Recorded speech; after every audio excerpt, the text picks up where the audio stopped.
हदिस भनेको हदिस कलेक्सन गर्नुमा कति मेहनत भयो, के थियो स्टेप्स, आज हामीले जे पढिरहेको छौं त्यो एक्युरेट छ कि छैन, आज हामीले जसलाई हदिस भनेर बुझिरहेको छौं त्यो कतिको भरपर्दो छ त, किन भरपर्दो छ त, त्यसको बारेमा पनि हामीले बुझ्न जरुरी छ। त्यसको बारेमा बुझ्न जरुरीको त एउटा फर्स्ट कारण चाहिँ के हो भन्दाखेरि कि हामीले पढिरहेको कुरा एक्युरेट कुरा पढिरहेको छौं।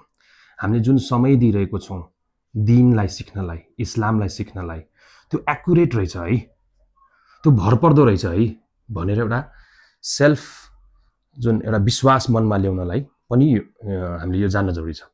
अर्को कुरा हामीले के पनि जान्न जरुरी छ भन्दाखेरि भोलिको दिनमा आएर कुनै एउटा मान्छेले आएर हामीलाई कुनै हदिस बयान गर्यो भने त्यो हदिस कस्तो खालको हदिस हो, त्यो विश्वास गर्ने खालको कुरो हो कि हैन।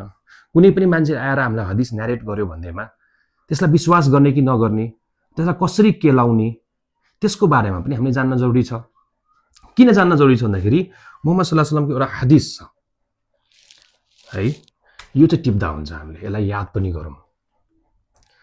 हदिस हो, म अहिले हदिस मात्र लेख्छु, अहिले न्यारेसनमा म जादिन है।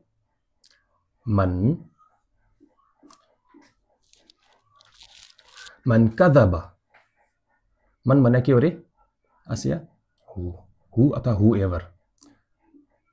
क्वेशन सोधिरहेको हो भने त्यो हु हो, स्टेटमेन्ट दिइरहेको हो भने त्यो हु एभर, जो कसैले। मन कदब, कदब भनेको हो, ही लाइड भनेको थियो नि हामीले हैन, लाइड, जो कसैले झुटो बोल्यो, कसको बारेमा, अलैया भने के हो, मेरो बारेमा। मन कदब अलैया, अन मी हो, अथवा मेरो बारेमा। मुतअम्मिदन,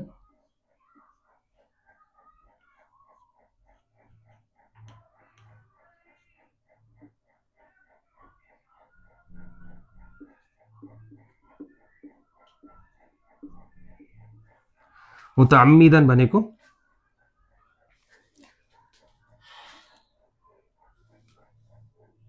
र फ्रेज नै पुरा गरौँ पहिला सुरु।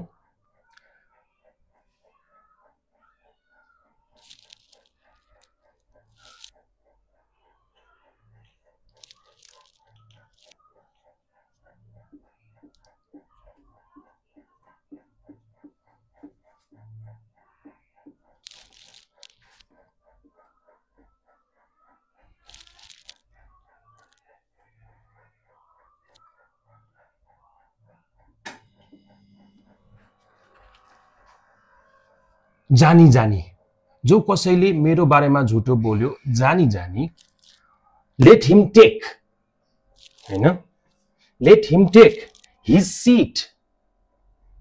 सीट भनेको, सीटलाई के भन्छ हामी,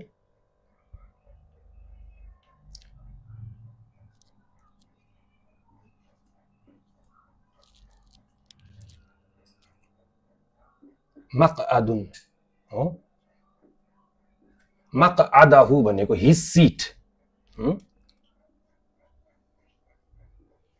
फ्रम मिन अन्नार।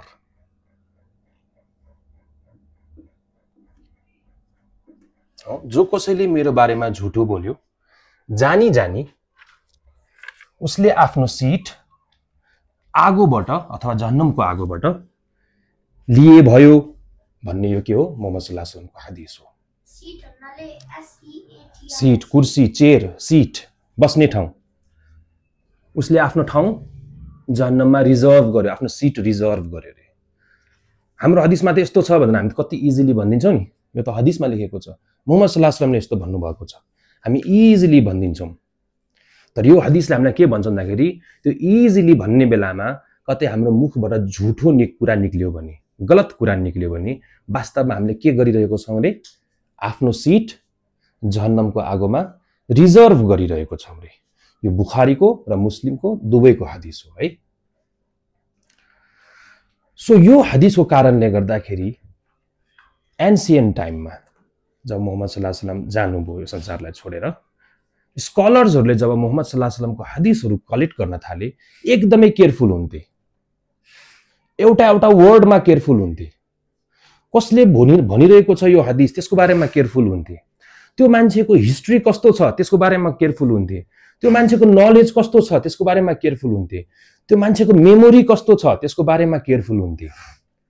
हो, स्कलर्सहरूले धेरै मेहनत गर्नुभयो ताकि उहाँहरूले जुन हदिस लेखिराख्नु भएको छ कतै त्यो झुटो नभइदियोस्, प्रपरली रिसर्च नगरेको कारणले गर्दाखेरि त्यो झुटो कुरा भइदियो भने अल्लाह तालाले मलाई पनि पकड गर्नुहुन्छ।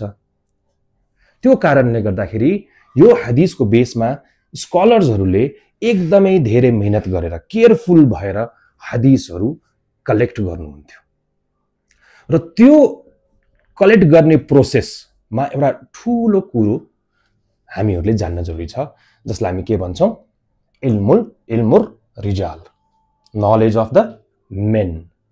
इल्म भनेको नलेज, और रिजाल भनेको द मेन। इल्म यहाँ मुदाफ छ, यो मुदाफ नि लही हो, त्यो कारणले गर्दाखेरि इल्मु अर रिजाली, इल्मुर रिजाल, ठीक छ, the knowledge of the main. के हो त the knowledge of the main भनेको? कुनै पनि हदिस हामीसम्म पुगेको छ भने त्यो हदिस जसले मलाई सुनाइरहेको छ त्यहाँदेखि लिएर मुहम्मद सल्लल्लाहु अलैहि वसल्लमसम्म पुग्दाखेरि कतिजना बीचमा आउँछन्। फलाना मान्छेले यो हदिस ए भन्ने मान्छेले सुनाइरहेको छ मलाई भने ए ले बी बाट सुन्यो, बी ले सी बाट सुन्यो, सी ले डी बाट सुन्यो र डी ले चाहिँ मुहम्मद सल्लल्लाहु अलैहि वसल्लमसँग सुन्यो भने यो सबै मान्छेको स्टडी गर्ने, सबैजना भरपर्दो छन्, सबैजनाको मेमोरी राम्रो छ, सबैजनाको बायोग्राफी मेरो अगाडि छ, सबैजना रिलायबल छन्, सबैजना एक्युरेट छन्, यदि छन् भने यो हदिसलाई मैले के गर्छु त अब फाइनली एक्सेप्ट गर्छु। यो सबै मान्छेहरूको स्टडीलाई के भन्छन् त? इल्मुल रिजाल, इल्मुल रिजाल। यो जुन मैले भने नि बीचमा को आयो, यसलाई अरबिकमा के भन्छ? सिंगुलर रावी। के भन्छ? रावियुन। यो सिंगुलर हो है, एकजनालाई के भन्दो रहेछ त? रावियुन।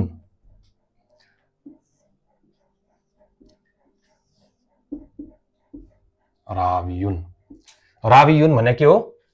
न्यारेटर, रिवायत गर्ने मान्छे, न्यारेटर। यसैको प्लुरल के हो त? रुवातुन, रुवातुन। रुवातुन भनेको न्यारेटर्स। सो यो ए बी सी डी को रहेछ त? यहाँ न्यारेटर्सहरु रहेछ। जुन न्यारेटर्सको चेनहरु चाहिँ कहाँसम्म पुग्यो त? मुहम्मद सल्लल्लाहु अलैहि वसल्लमसम्म पुग्यो। त्यो न्यारेटर्सहरुलाई चाहिँ अरबीमा के भन्छ त? रुवातुन। सो इल्मुर रिजाल भने के रहेछ? यो न्यारेटर्सहरुको स्टडीलाई नै के भन्दो रहेछ? इल्मुर रिजाल, the study of the narrators. न्यारेटर्सलाई के भन्छ अरबीमा? रुवातुन। यो के हो त? जमउ रावी। रावी भनेको प्लुरल अफ रावी भन्नु, जमउ भनेको plural of Ravi, plural of Ravi, Ravi, ठीक छ, जमउल रावी। सो रुवातुन भनेको न्यारेटर्स। यो न्यारेटर्सहरुको स्टडीलाई हामी के भन्छौं त? इल्मुर रिजाल। यसमा के आउँदो रहेछ त? त्यो पनि इल्मुर रिजाललाई के पनि भन्छ त? इल्मु रुवातिल अहादिस। अहादिस भने के हो? हदीसको प्लुरललाई के भन्छ त? अहादिस। जमउल हदीस। हदीसको जमालाई के भन्छ त? अहादिस। So knowledge of the narrators of various हदीस, त्यसलाई के भन्छ त हामी? इल्मुर रिजाल।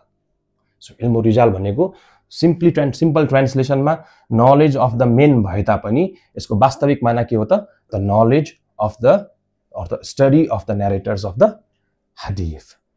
जो कोही मान्छेले हदीस बयान गर्यो ती सबै मान्छे र त्यसको बिचमा पर्ने जति पनि चेन छ मुहम्मद सल्लल्लाहु अलैहि वसल्लमसम्म पुग्ने, ती सबै चेनलाई स्टडी गर्ने, त्यो मान्छेको बारेमा पढ्ने प्रोसेसलाई हामी के भन्छौं त? इल्मुर रिजाल। सो यो क्लासमा हामीले इल्मुर रिजाल पुरै पढ्ने अथवा सबै कभर गर्ने हाम्रो टार्गेट हैन। तर एटलिस्ट बेसिक कन्सेप्ट हामीलाई थाहा भयो भने हामीलाई थाहा हुन्छ कि हदिसको महत्त्व के हो, कसरी हदिस कलेक्ट भएको रहेछ, के जान्नु पर्दो रहेछ। भोलिको दिनमा हामीले फ्युचर आफ्नो स्टडीलाई अगाडि बढाउन चाह्यौँ भने हामीलाई यो कुराहरूको यो बेसिक कन्सेप्टहरूबाट के हुन्छ त हामीलाई अगाडि बढ्नलाई सजिलो हुन्छ। सो इल्मु रिजालमा हामीले वास्तवमा के कुरा कभर गर्छौँ? कोर कन्सेप्ट्सहरू के हो? रावीहरूको बारेमा अथवा रुवातहरूको बारेमा हामीले के पढ्छौँ त? कोर कन्सेप्ट्सहरू के हो? के छ त? फर्स्टमा उनीहरूको लाइफको बारेमा पढ्छौँ। लाइफमा के आउँछ? उनीहरूको बायोग्राफी आउँछ। के आउँछ? उनीहरूको बायोग्राफी हो। ऊ कहाँ जन्मेको थियो, प्लेस अफ बर्थ,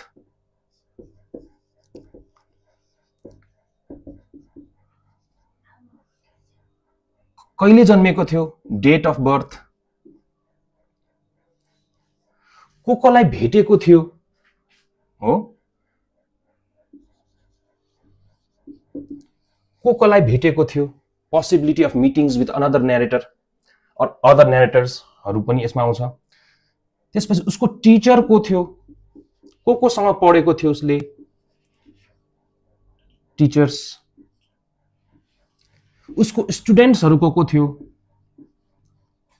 यो सबै कुराहरू चाहिँ केमा आउँछ। अरू पनि धेरै कुराहरू छ तर बेसिक लाइफ, उसको बारेमा लाइफ पढ्नु भनेको कि उसको जन्मदेखि उसको स्टोरी सबै जान्ने होइन, मेन एस्पेक्ट्सहरू जसको कनेक्सन उसको न्यारेसनसँग छ, त्यो बेसिक कुराहरू हामीले थाहा पाउन जरुरी छ। फर इक्जाम्पल बायोग्राफी थाहा पाउन किन जरुरी छ?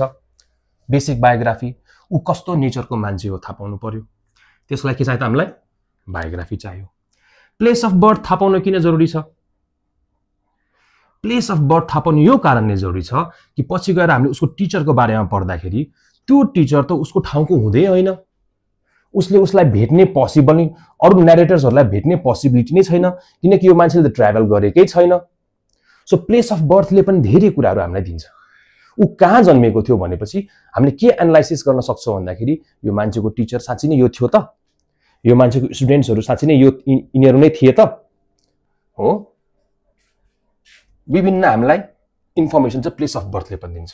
डेट अफ बर्थ, मानिलिउँ ए जन्मिएको थियो, म हो रे यो 1990 1989 जन्मिएको थिएँ रे म, र मैले भन्दै मेरो टिचर चाहिँ जन्मिनु भएको थियो 1850 मैले 1815 जन्मेको टिचरसँग पढेको थिएँ भनेर भने थिएँ। अथवा मैले भने कि मैले बी सँग हदिस सुनेको छु भनेर भनेको। बी कहिले जन्मेको थियो? ऊ 100 इयर्स बाँचे भने पनि ऊ कहिले मरेको हुन्छ? 1850 जन्मेको, 100 इयर्स बाँचे भने ऊ कहिले मर्यो? 1950 त म जन्मेको पनि छैन अहिलेसम्म, ऊ मरेर गइसक्यो भनेपछि मैले उसँग यो हदिस सुनेको थिएँ होला त? के थाहा भयो त? मैले जसलाई आफ्नो टिचर भनिरहेको छु त्यो झुठो रहेछ। सो डेट अफ बर्थ थाहा पाउन पनि एकदमै जरुरी छ। न्यारेटर्सहरूको डेट अफ बर्थ थाहा पायो भने त्यसबाट हामीले हदिसको रिलायबिलिटीको बारेमा धेरै इन्फर्मेसनहरू पाउँछौँ। मिटिङ्स, कोसँग भेटेको रेकर्ड छ उसको, त्यो पनि थाहा पाउन जरुरी छ। टिचर्स, उसको टिचरहरू को, उसले कोबाट हदिस सुन्यो, त्यो टिचरहरू रिलायबल थियो कि थिएन, त्यो टिचर कहाँ जन्मेको थियो, कहिले जन्मेको थियो, उसको टिचरहरू को थियो। सो टिचर्सहरू थाहा पाउन जरुरी छ। उसलाई जुन हदिसहरू थाहा छ उसको स्टुडेन्ट को थियो त? भोलि गएर उसको स्टुडेन्टले मैले आफ्नो टिचरसँग यो कुरा सुनेको थिएँ भने पनि त्यो स्टुडेन्टको लिस्टमा त्यो मान्छे पर्छ कि पर्दैन? सो यो सबै कुराहरू चाहिँ लाइफमा हामीले पढ्छौँ।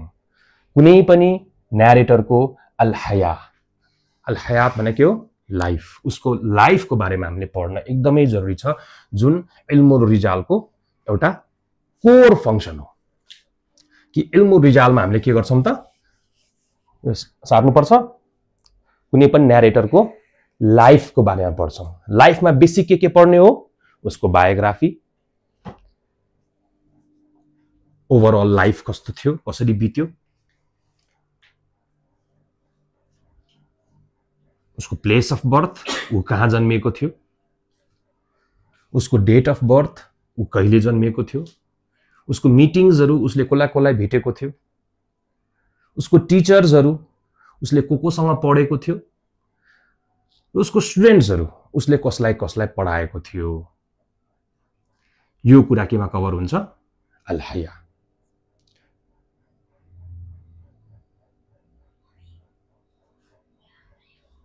हयातु रावी, the life of the narrator.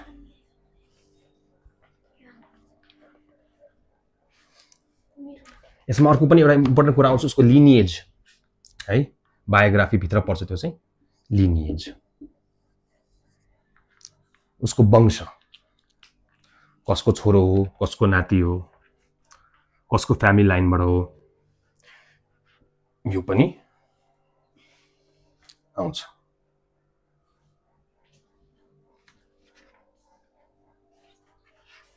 ठीक छ।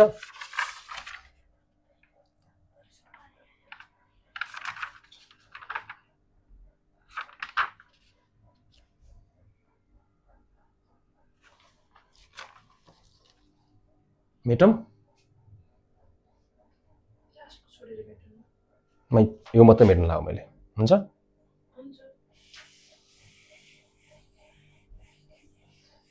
सेकेन्डमा जाउँ, उसको रिलायबिलिटी। के हो त रिलायबिलिटी भनेको? ऊ कतिको भरपर्दो मान्छे हो। यसमा के आउँछ त? उसले आफ्नो डिलिङहरु कसरी गर्थ्यो डेली लाइफको, किन्दाखेरि, बेच्दाखेरि, अरूलाई कुनै कुरा प्रमिस गरेको छ, त्यो प्रमिस फुलफिल कसरी गर्यो हो, त्यो कुराहरु चाहिँ रिलायबिलिटीमा आउँछ। मौथुकिया, यसलाई के भन्छ अरबिकमा? अल मौथुकिया। कि उसको रिलायबिलिटी कस्तो थियो, उसलाई कतिको भर पर्न मिल्छ। उसले झुटो त कतै बोलेन आफ्नो लाइफमा कसैसँग, उसले जुन बाचा गरेको थियो त्यो फुलफिल गर्न सक्यो। उसले जोसँग अमानतहरु लिन्थ्यो त्यसलाई उसले फुलफिल गर्थ्यो। उसको डे टु डे इन्टरेक्सन्सहरु, उसको जस्टिसको कुरा आउँछ यसमा। ऊ कतिको अरूमाथि इन्साफ गर्थ्यो। उसको डिलिङ्सहरुको कुरा आउँछ, लेनदेन उसले कसरी गर्थ्यो एकअर्कासँग। उसको ट्रुथफुलनेसको कुरा आउँछ, कतिको साँचो बोल्थ्यो।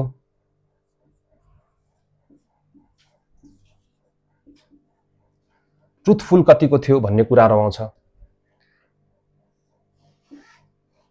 त्यसपछि जुन अमानतदारी, अरूसँग उसले कुनै अमानत लिएको छ भने त्यो अमानत उसले फुलफिल गर्थ्यो। के भन्छ अमानतलाई इंग्लिशमा?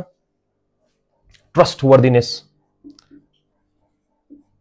ऊ कतिको ट्रस्टवर्दी थियो। ऊ उसको एक्सन्सहरुमा, उसको नरेसन्सहरुमा, आफ्नो बोलीमा, आफ्नो वचनमा कतिको सिन्सियर थियो। केयरफुल एन्ड सिन्सियरिटी कति थियो।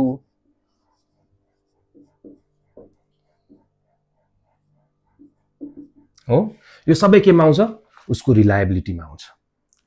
जब हामीले उसको कुनै पनि मान्छेको बायोग्राफीलाई स्टडी गर्छौं त्यसबाट हामीलाई यो कुराहरु थाहा हुन्छ। सो बायोग्राफी पढ्नु कति इम्पोर्टेन्ट रहेछ। बायोग्राफी पढेपछि हामी स्टेप नम्बर 2 मा आयौं।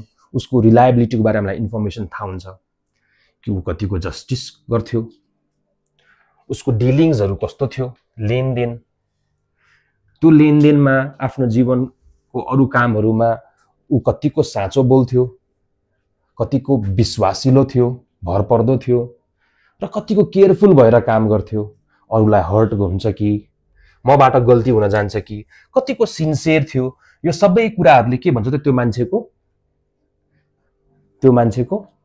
त्यो न्यारेटरको, त्यो रावीको रिलायबिलिटीको बारेमा हामीलाई इन्फर्मेसन दिन्छ। यो थियो सेकेन्ड कन्सेप्ट इल्म रिजालमा जुन कभर हुन्छ कि रावीहरुको जब हामीले, रुवातहरुको जब हामीले स्टडी गर्छौं उसको बायोग्राफी सँगसँगै उसको रिलायबिलिटीको इन्फर्मेसनहरु हामीसँग हुनुपर्छ। थर्ड, उसको एक्युरेसी। एक्युरेसीमा के आउँछ भन्दाखेरि चाहिँ एक्युरेसी र रिलायबिलिटी हामीले खास मर्ज गर्न मिल्छ। तर रिलायबिलिटीमा उसको डेली लाइफको कुरा पनि आउँछ भने एक्युरेसीमा चाहिँ उसको हदीस नरेसनको कुराहरु आउँछ। उसको मेमोरीसँग पनि यसलाई अट्याच गर्न मिल्छ। कतिको सटिक भएर जवाफ दिन सक्थ्यो हो। यसमा सेल्फ एक्सप्लेनेटरी नि छ कि उसले आफूले बोलिरहेको कुराहरू कतिको एक्युरेट हुन्थ्यो, ऊ कन्फ्युज त हुँदैन थियो। यो होइन यो भन्न खोजेको थिएँ मैले हिजोसम्म यो भनेको थिएँ, मैले त बिर्सिरहेँ, मलाई फलाना मान्छेले आएर सम्झायो यो त मिस्टेक रहेछ। यो as a scholar, as a narrator, as an expert of हदीस उसले बोलेको कुराहरू कतिको एक्युरेट हुन्थ्यो, कतिको टु द पोइन्ट हुन्थ्यो, कतिको मिस्टेक्स गर्थ्यो र कतिको मिस्टेक गर्दैन थियो। त्यसबाट हामीलाई के थाहा हुन्छ, त्यो रावीको एक्युरेसी कस्तो थियो। त्यो कुरा पनि हामीलाई केबाट थाहा हुन्छ, उसको लाइफ र उसको रिलायबिलिटीबाट उसको एक्युरेसीलाई हामीले जज गर्न मिल्छ। हो, यसलाई भन्छ दिका। अदिका भने के हो, उसको एक्युरेसी कतिको शार्प थियो त्यो मान्छे। मेमोरी के उसले कतिवटा हदीसलाई मेमोराइज गरेको थियो, उसको मेमोरीमा लाइक टेस्ट गर्दाखेरि कतिको मिस्टेक भएको थियो, उसले आफ्नो टिचरसँग आफ्नो स्टुडेन्टसँग कुराकानी गर्दा उसलाई कतिको करेक्सन गर्नु पर्थ्यो, उसले आफ्नो मेमोरीलाई कुन एजसम्म रिटेन गर्यो त्यो पनि इम्पोर्टेन्ट कुरा हो। एउटा रावी छ, त्यो रावी ए भनौँ, त्यो रावी मेमोरीमा एकदमै राम्रो थियो, तर 60 इयर्स कटेपछि त्यो रावीले बिस्तारै बिस्तारै उसको मेमोरी लस हुन थाल्यो, कमजोर हुन थाल्यो। भने हामीले के एउटा इन्फर्मेसन पाए त यहाँबाट, 60 इयर्ससम्म जति पनि पोसिबल स्टुडेन्ट्सहरूले उसलाई भेटेको थियो र उसँग सिकेको थियो त्यो हदीसलाई चाहिँ हामीले एक्युरेट मान्न सक्छौँ। तर 60 इयर्स कटिसकेपछि यदि उसँग कुनै स्टुडेन्टले सिक्न गइरहेको छ भने हामी त्यसमा डाउट गर्न सक्छौँ, किनकि उसले आफ्नो मेमोरी बिस्तारै लुज गर्न थाल्यो। सो कहिलेसम्म उसको मेमोरी इन्ट्याक्ट थियो त्यो थाहा पाउनु जरुरी छ। उसले कुरान हिफ्ज गरेको थियो कि थिएन, उसले हदीसहरू कतिवटा हिफ्ज गरेको थियो। हो, यो सबै कुरामा के आउँछ, उसको मेमोरीको कुरा आउँछ। मेमोरीमा ऊ कतिको शार्प, ऊ कति कन्फ्युज हुन्थ्यो, ऊ कतिको स्मार्ट तरिकाले कन्फिडेन्सको साथ उसले न्यारेट गर्न सक्थ्यो। उसलाई चेन्ज अफ न्यारेसन्सहरू याद हुन्थ्यो कि हुँदैन थियो, कि सिम्पली हदीस मात्रै याद हुन्थ्यो। त्यो सबै कुरा केमा आयो, मेमोरीमा। मेमोरीलाई के भन्छ, अल हिफ्ज। अल हिफ्ज भनेको चाहिँ उसको मेमोरी, रावीको मेमोरीहरूको बारेमा हामी स्टडी गर्नुपर्छ। तर लास्टमा अल अखलाक, उसको मोरल क्यारेक्टर कस्तो थियो, उसको आमा बुवासँगको डिलिङ कस्तो थियो, उसको छिमेकीसँगको डिलिङ कस्तो थियो, उसले स्टुडेन्ट्सहरूसँग कसरी डिल गर्थ्यो, आफ्नो टिचर्सहरूसँग कसरी डिल गर्थ्यो, उसको लुगा लाउने तरिका कस्तो थियो, उसको खाने तरिका कस्तो थियो, उसको पैसा खर्च गर्ने तरिका कस्तो थियो, च्यारिटी कतिको दिन्थ्यो, त्यो सबै कुराहरू मोरल क्यारेक्टर्समा आउँछ। ऊ नमाजमा कतिको पाबन्द थियो, रोजा, हज, जकात, इस्लामका जुन इबादतहरूमा ऊ कस्तो थियो, त्यो सबै उसको लाइफ र उसको मोरलले कभर गर्ने कुरा हो कि ऊ उसको व्यवहार कस्तो खालको मान्छे थियो ऊ भन्ने कुरो चाहिँ हामीलाई अल अखलाकले बताउँछ। यो सब सिधा बस तिमी दोनलाई ठीक छ। सो यो थियो कोर कन्सेप्ट्स अफ इल्मुर रिजाल, ठीक छ, कोर कन्सेप्ट अफ इल्मुर रिजाल। यसबाट हामीलाई त के भयो भन्दाखेरि चाहिँ हामीले एउटा रावीको बेसिक आइडिया हामीले पायौं कि एउटा रावी कस्तो रहेछ अथवा रुवातहरू जुन इन्भल्भ छ उसको लाइफको बारेमा, उसको रिलायबिलिटीको बारेमा, उसको एक्युरेसीको बारेमा, उसको मेमोरीको बारेमा र उसको मोरल क्यारेक्टर्सको बारेमा हामीले थाहा पाएपछि यो मान्छे भरपर्दो मान्छे हो कि होइन, यो मान्छेसँग मैले हदीस लिन मिल्छ कि मिल्दैन भन्ने कुरा मैले बिस्तारै अब जज गर्न सकेँ। यो थियो कोर कन्सेप्ट्सहरू इल्मुल रिजालको। त्यसपछि आउँछ हाम्रो कोर फङ्सन्स। यसैबाट लिने हामीले कोर फङ्सन्सलाई, ठीक छ। कोर फङ्सन्स अफ इल्मुल रिजाल। इल्मुल रिजाल गरेर हामीले के गर्थ्यौं त? यो त स्टडी मात्रै भयो, ब्याकग्राउन्ड मात्रै भयो। अब यो स्टडी गरेपछि यसमा हुने मेन के कुराहरू कभर हुन्थ्यो हुँदो रहेछ त? जम्मा 4 वटा इम्पोर्टेन्ट फङ्सन्सहरू छ जुन इल्मुल रिजालले कभर गर्छ। सो द फर्स्ट लाई हामीले के भन्छौँ त कि आइडेन्टिफाइङ न्यारेटर्स।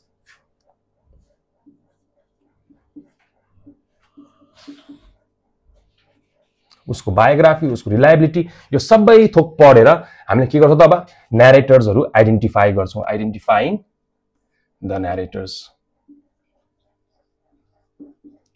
रुवातहरूलाई आइडेन्टिफाई गरौँ। जुन हामीले भर्खरै हदीस सुन्यौं, ए ले बी सँग सुन्यो, बी ले सी सँग सुन्यो, सी ले डी सँग सुन्यो, डी ले मोहम्मद सल्लल्लाहु अलैहि वसल्लम सुन्नुभयो, त्यो सबै न्यारेटर्सहरूलाई आइडेन्टिफाई गर्ने काम गर्छ कि उसको नाम के थियो, ऊ कतिको रिलायबल थियो, उसको लिनिएज कस्तो थियो, उसको टिचर्सहरू को थियो, हो यो आइडेन्टिफाई गर्ने काम गर्छौं हो आइडेन्टिफाईलाई अरबीमा के भन्छ मारिफा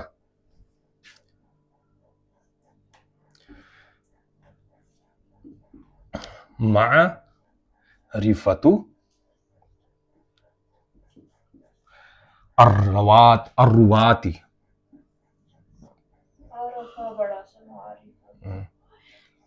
अर्रुवाती यो हो पहिलो काम जुन हामीले चाहिँ इल्मुर रिजाल युज गरेर गर्छौं जति पनि हदीसमा आएका न्यारेटर्सहरु छ यही कोर कन्सेप्ट्सहरु नै युज गरेर त्यो न्यारेटर्सहरुलाई आइडेन्टिफाई फर्स्ट स्टेप भनेको के हो त न्यारेटर्सहरुलाई आइडेन्टिफाई गर्ने यदि आइडेन्टिफाई गर्ने क्रममै यदि मैले कुनै प्रब्लम भेटे भने त्यो हदीसलाई मैले के गर्छु त ग्रेड गर्छु अब डिनाइ नै होइन ग्रेड गर्ने हामी बिस्तारै सिक्छौं ग्रेड कसरी गर्ने भनेर है फर्स्ट स्टेप भनेको कोर फंक्सनमा के हो मारिफतुर रुवाती आइडेन्टिफाइङ द न्यारेटर्स ठीक छ यसमा बेसिकली आइडेन्टिफिकेसन भनेको के हो यो स्टेप उसको लाइफको बारेमा थाहा पाउनु आइडेन्टिफिकेसनमा के हुन्छ उसको लाइफ उसको बायोग्राफी उ कहिले जन्मेको थियो कोलाई भेटेको थियो हो त्यो काम चाहिँ हामीले फर्स्ट स्टेपमा गर्छौं कुनै पनि हदीस मेरो अगाडि आयो कोर फंक्सनले हामी त्यो हदीसलाई ग्रेडिङ गर्ने काम गर्न लाग्यो अब जब पनि कुनै हदीस मेरो अगाडि आयो फर्स्ट काम मैले के गर्नु पर्दो रहेछ त फर्स्ट स्टेप भनेको आइडेन्टिफाइङ द न्यारेटर्स सबै न्यारेटर्सहरुको लाइफ मेरो अगाडि हुनु पर्यो त्यो स्टेपलाई हामी के भन्छौं आइडेन्टिफाइङ द न्यारेटर्स सेकेन्ड अब यही हो रिलायबिलिटी एक्युरेसी को कुरा आउँछ सेकेन्ड स्टेप के हो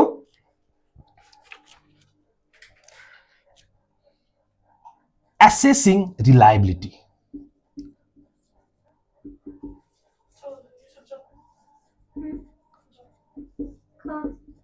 टिभी हेर्न जाऊ assessing reliability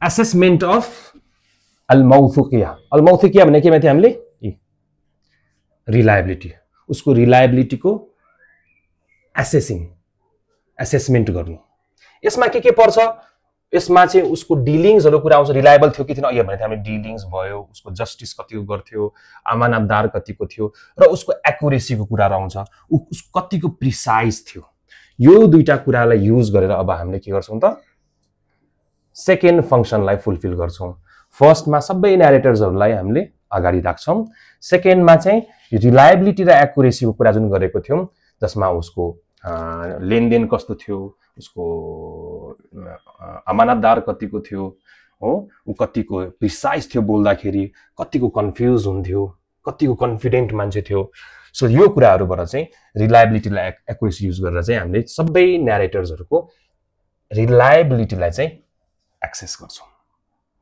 हो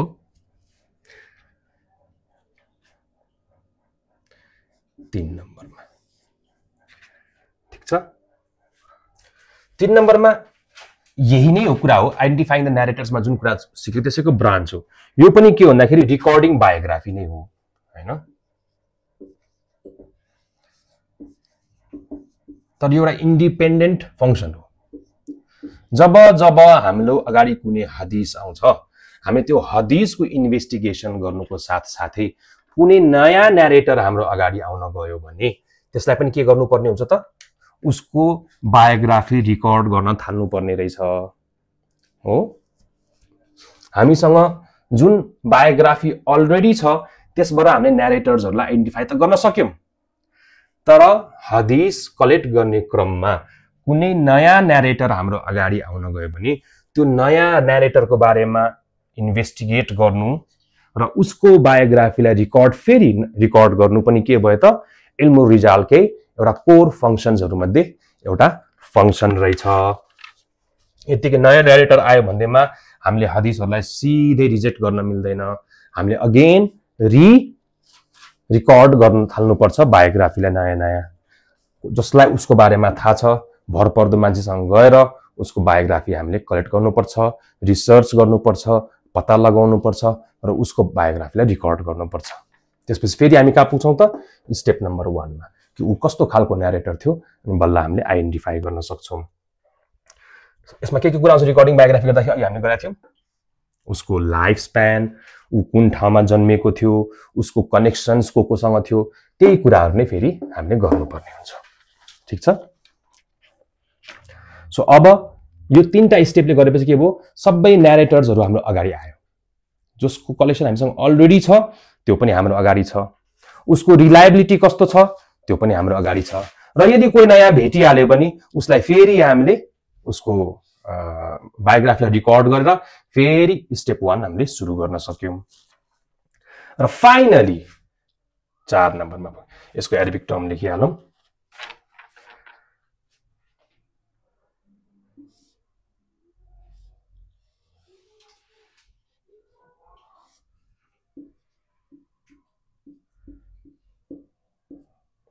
इक्तशाफु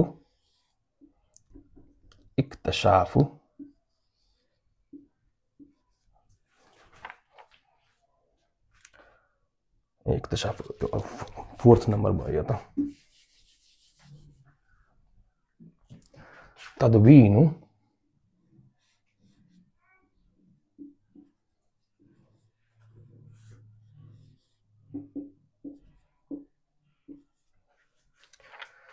तदवीनु अत्तराजिम।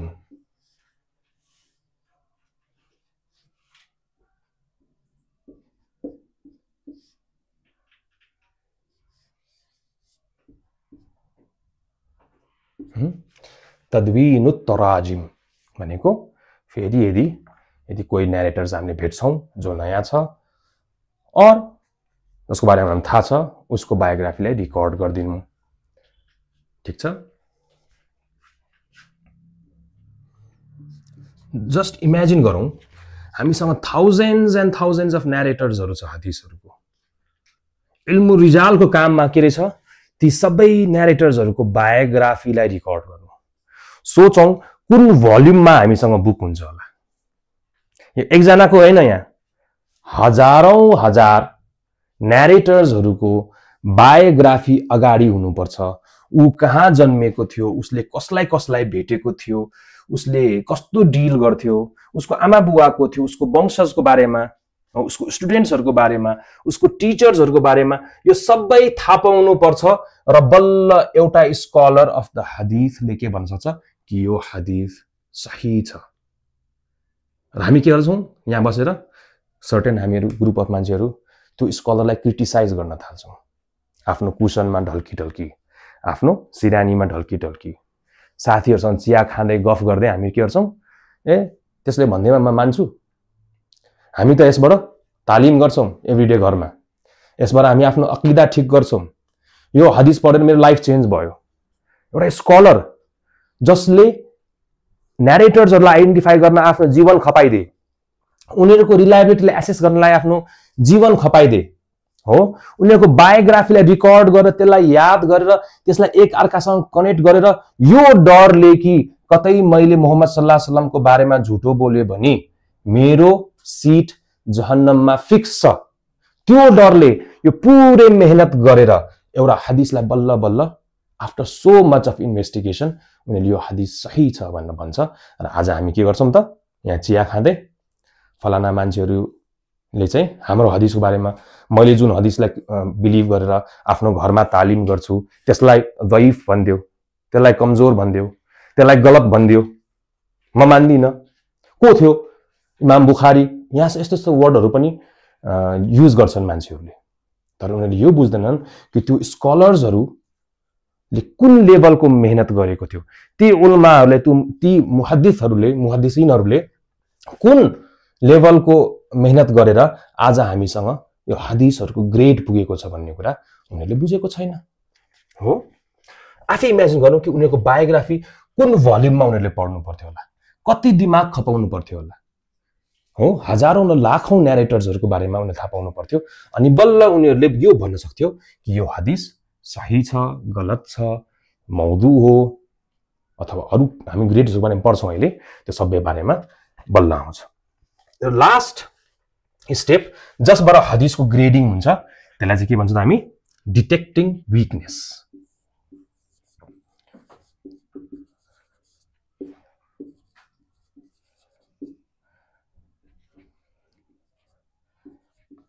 यो यस्तो स्टेप हो नि, हामीलाई सुन्दाखेरि अजीब लाग्छ होला कि यी स्कलर्सहरूले हरेक एंगलबाट त्यो हदिसमा मिस्टेक खोज्नुहुन्थ्यो।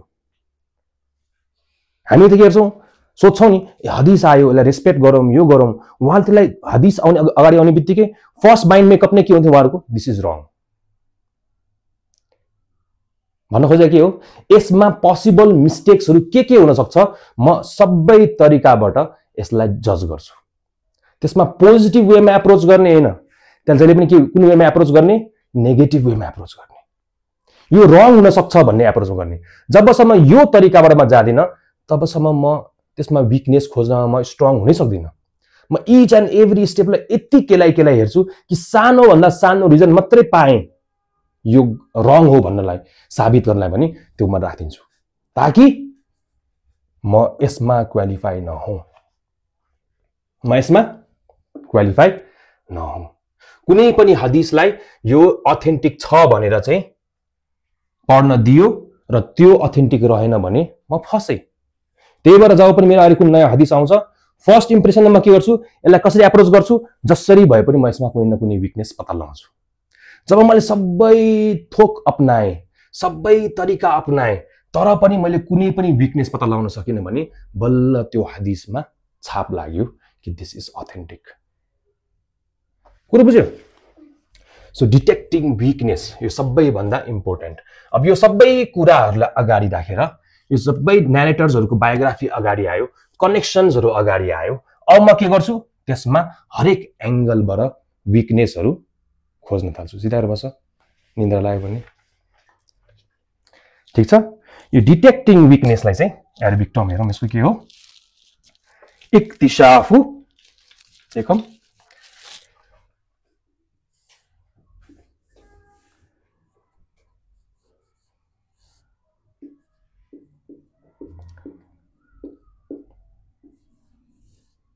इक्तिशाफु अद्दुफी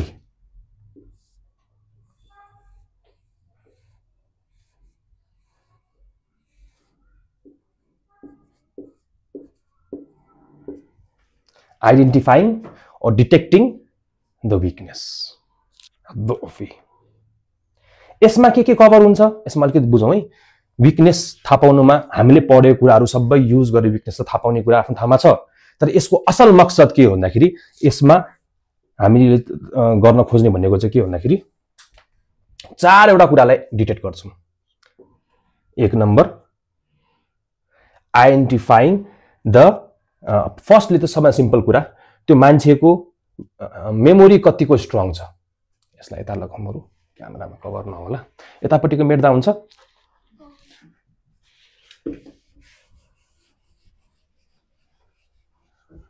चार नम्बरमा फर्स्टमा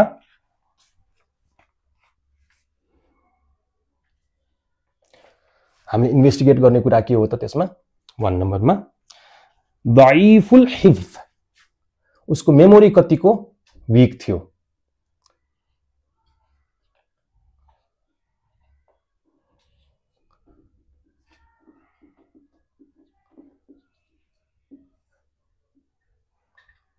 कुनै न्यारेटर आफ्नो मेमोरीमा वीक थियो कि थिएन, फर्स्ट स्टेप हेर्ने यो हो।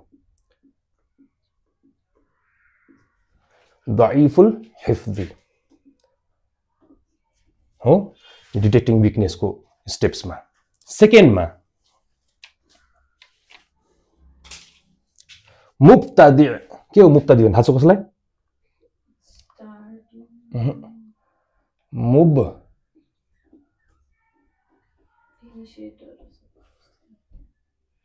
त दि मुब्तदी मलाई बिर्सेर हेर त के आयो? यो बिदातबाट आएको मुब्तदी हो। कोही इनोभेटर्स त थिएन त्यहाँ, कोही इनोभेटर्स त थिएन, कोही मान्छेले इस्लाममा इनोभेट त गरेको थिएन त्यो कलेक्सन्सहरु मध्ये। यो भयो सेकेन्ड आइडेन्टिफिकेसन जुन त्यसमा गर्छन्। सब यहाँ भन्न खोजेको के हो मैले भन्दाखेरि हदिस एक्युरेटली अगाडि आइसक्यो होला, त्यो मान्छे साँच्चै बोलेको होला, तर पनि हामीले के गर्दैछौँ यहाँ कुना काप्चा केलाउँदैछौँ। कतै त्यो मान्छे हदिसमा फ्ल होला नहोला आफ्नो ठाउँमा छ, तर त्यो मान्छेमा त फ्ल थिएन पनि हेर्न थाल्छौँ यहाँ। त्यो मान्छे इनोभेटर त थिएन, इनोभेटरले साँचो कुरा गर्दैन र? एउटा कोही मान्छे छ जो इनोभेट गर्छ इस्लाममा, नयाँ नयाँ कुरा प्र्याक्टिस गरिरहेको छ अरे, तर के उसले सधैँ झुटो बोल्छ छ र? छैन नि। मानिलिउँ कोही मान्छेले भन्छ कि केटी मान्छेहरूले खाना पकाउँदाखेरि कपाल ढाक्नै पर्छ, त्यो इनोभेसन हो। तर त्यो मान्छेले झुटो बोल्छ भन्ने ग्यारेन्टी छ र? त्यो मान्छेले साँचो पनि त, जब हदिसको कुराहरू आउँछ अगाडि उसले साँच्चै बोल्छ होला, तर पनि यदि उसमा यस्तो खालको इनोभेसन भेट्यो भने त्यो हदिसमा छाप लागेन। अब हामी कति लाइटली लिन्छौँ, यहाँको कल्चर हो त्यो भएर हामी यो गर्छौँ, हाम्रो पुर्खाहरूले सिकाउँदै आएको कुरा हो त्यही भएर यो गर्छौँ। तर एन्सियन्ट स्कलर्सहरूलाई हेरौँ कि उनीहरूले यदि एउटा इनोभेसन एउटा बिदअत त्यो मान्छेको लाइफमा भेट्यो भने उसको हदिसमा छाप लागेन अब कि यो अथेन्टिक हो। त्यही भएर इनोभेसन्सहरूलाई बिदअतहरूलाई हामीले लाइटली लिनुहुन्न। यो पहिल्यैदेखि लिएर अहिलेसम्म पनि यो कल्चरको आड लिएर हो, यो रेस्पेक्टको आड लिएर, यो बाजे बराजेदेखि चल्दै आएको कल्चर भनेर त्यसलाई चाहिँ आड लिएर हामीहरूले जुन नयाँ नयाँ इनोभेसन रिलिजनमा निकाल्छौँ, त्यो रिलिजनमा ल्याएको इनोभेसनहरूलाई चाहिँ एन्सियन्ट स्कलर्स हदिसका एक्सपर्ट्सहरूले एउटा कारण बनाउँथे ऊबाट हदिस नै नलिने, भन्नमा मतलब ऊबाट ज्ञान नै नलिने। उसले भन्ने कुरा साँचो होला, तर पनि यो थाहा भयो कि यो चेनमा एकजना मान्छे चाहिँ यो इनोभेसनमा इन्भल्भ थियो भने त्यो हदिसमा स्ट्याम्प लाग्नबाट बन्द भयो। थर्ड नम्बरमा जाउँ, आइडेन्टिफाइङ द लायर्स। लायर्सहरूलाई के भन्छ अरबिकमा? अल कज्जाबुन हो। अल कज्जाबुनहरूलाई आइडेन्टिफाई गर्ने।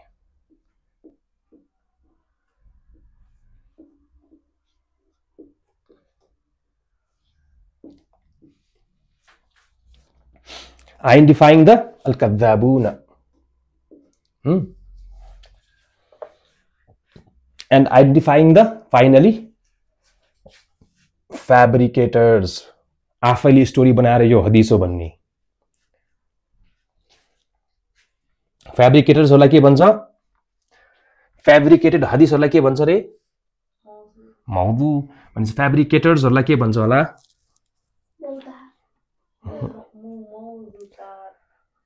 कज्जाबुन भने जस्तै के हुन्छ होला? मलाई बिर्सिँदैन एकछिन। वद्दाउन हो, वद्दाउन भनेको फ्याब्रिकेटर्स,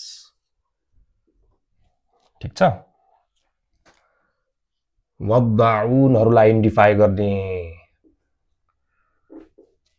वद्दाउनहरूलाई आइडेन्टिफाई गर्ने। अरू पनि धेरै कुरा हुन्छ डिटेक्टिङ विकनेसमा, जस्तै भित्रभित्र छिरेर अझै केलाएर हेर्ने भने यो मान्छेले मान्छेलाई भेटेको, यो पनि अथेन्टिक हो, यो पनि अथेन्टिक मान्छे नै हो, भरपर्दो मान्छे हो बायोग्राफी अनुसार त, तर यसो केलाएर हेर्दाखेरि त यिनीहरू दुईजनाको भेट हुने चान्स एकदमै कम छ। यस्तो कुराहरू पनि हुन्छ त्यहाँ हो। त्यस्तै गरी भनौँ न उसको टाइमलाइन, डेट अफ बर्थको टाइमलाइन नै मिस्टेक भयो, विभिन्न कुराहरू हुन्छ। तर यो मेन फोकस गर्ने डिटेक्टिङ द विकनेसमा गरिहाल्ने कुरा के हो त? पहिला सुरु उसको मेमोरीको विकनेस कस्तो छ त्यो क्रिटिकबाट हेर्ने त्यो मान्छेलाई, त्यो न्यारेटरलाई। सेकेन्डमा उसले कुनै बिदात कुनै इनोभेसनमा ऊ पार्टिसिपेट गरेको थियो कि थिएन आफ्नो लाइफमा, त्यो कुरालाई हेर्ने। थर्ड, कज्जाबुन, ऊ लायर्सहरु मध्ये थियो, परेको परेन, उसलाई कुनै पनि टाइममा कुनै झुट बोलेको आरोप लाग्यो कि लागेन। र फोर्थ, उसलाई फ्याब्रिकेट, हदिसहरुलाई गढ्ने, आफ्नै तर्फबाट हदिस बनाएर मान्छेलाई बयान गर्ने, त्यस्तो खालको क्याटेगोरीमा ऊ पर्यो कि परेन, यो कुरामा चाहिँ के गरिन्थ्यो त, चारवटा कुरामा असल फोकस गरिन्थ्यो डिटेक्टिङ विकनेसको लागि। यो चारवटा कोर फंक्सन्सहरु के को हो, इल्मुर रिजालको। यति मात्रै हो त हैन, पक्कै पनि धेरै धेरै हो, तर हामीले बेसिक कन्सेप्ट्सहरु बुझ्न खोजिरहेको छौं कि कसरी हदिसलाई चाहिँ ग्रेड गरेर हाम्रो अगाडि पुगिन्थ्यो कि यो हदिस अथेन्टिक हो र यसलाई हामीले बिलिभ गर्ने। र यति सबै फंक्सन्सहरु गरिसकेपछि बल्ल हदिसमा छाप लगाउने काम गरिन्थ्यो। छाप भन्न साच्चै छाप हैन कि, छाप भनेको त्यसलाई ग्रेड गर्ने काम गरिन्थ्यो। अब ग्रेड्स अफ हदिसको बारेमा हामी पढ्छौं, त्यसपछि आज क्लास टुङ्ग्याउँछौं। ठीक छ, धेरै भएको छ कि आसिया? ठीक छ कि अगाडि बढौं कि रोक्ने? ल एउटा सकाइहालौं, आज मात्रै हो थ्योरी क्लास। यो सबै प्रोसेस, कोर कन्सेप्ट्स र कोर फंक्सन्सहरुलाई हामीले बुझेपछि बल्ल हामीले के बुझ्न सक्छौं भन्दाखेरि चाहिँ यसरी चाहिँ एक्सपर्ट अफ हदिसहरुले चाहिँ हदिसलाई ग्रेड गर्न सक्थ्यो। कस्तो कस्तो ग्रेड हुन्थ्यो हेरौं। अब हामीहरुको नयाँ टपिक यतैबाट लेखौं है, ग्रेड्स अफ अहादिस। के ग्रेड्सहरु थियो त अहादिसको, त्यसको बारेमा हामी पढौं। 1 नम्बर,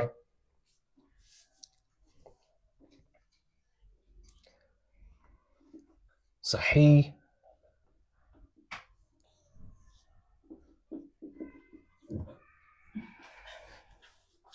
ठीक छ, यो सबै एनालाइसिस गरिसकेपछि यो थाहा पायो कि यो जुन चेन आएको छ, यो चेन सबै कम्प्लिट छ। यसमा सबै न्यारेटर्सहरु भरपर्दो छ, सबै रुवातहरु भरपर्दो छ, उनीहरुको प्रिसिजन, एक्युरेसी एकदमै राम्रो छ, कुनै पनि लुकेको डिफेक्टहरु छैन, त्यसमा कुनै पनि लुकेको डिफेक्ट्सहरु छैन र कुनै अर्को हदिससँग कन्ट्राडिक्ट गर्दैन। यो सबै कुराहरु पास भएपछि त्यो हदिसलाई हामी के भन्छौं त, सही भन्छौं। सहीको माने के हो, अथेन्टिक।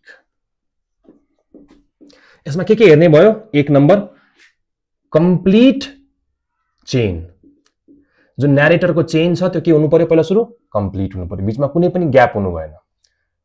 के हो ग्याप भन्न खोजेको? के हो, यो मान्छेले यो मान्छेलाई भेटेकै छैन, बीचमा पक्कै पनि अर्को मान्छेसँग सुनेकै हुनुपर्छ, त्यो कोसँग सुनेकै थाहा भएन, बीचमा ग्याप आयो।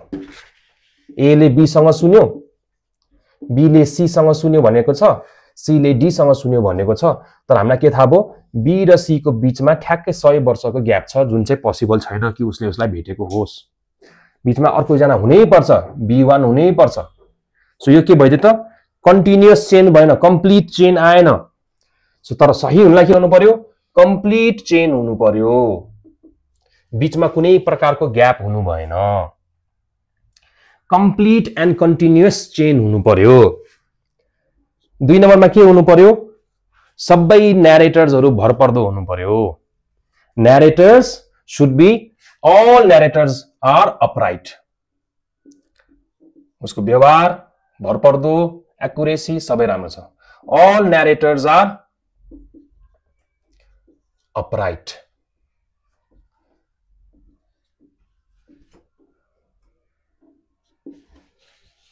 ठीक छ, स्ट्रङ प्रिसिजन हुनु पर्यो, उसको मेमोरी, उसको कन्फिडेन्स, मिस्टेक नभएको हुनु पर्यो। स्ट्रङ प्रिसिजन सबै न्यारेटर्समा के हुनु पर्यो, स्ट्रङ प्रिसिजन हुनु पर्यो। जति पनि यहाँ चेन आएको छ त्यो सबै चेनमा भएको मान्छेहरुको प्रिसिजन एकदमै स्ट्रङ हुनु पर्यो, त्यसमा कम्प्रोमाइज गर्नु नै भएन। सबै थोक हुँदा हुँदै पनि कहिलेकाहीँ के हुन्छ भने हदिसमा हिडन फ्लर हुन्छ। हिडन मिस्टेक्सहरु हुन्छ free from hidden flaw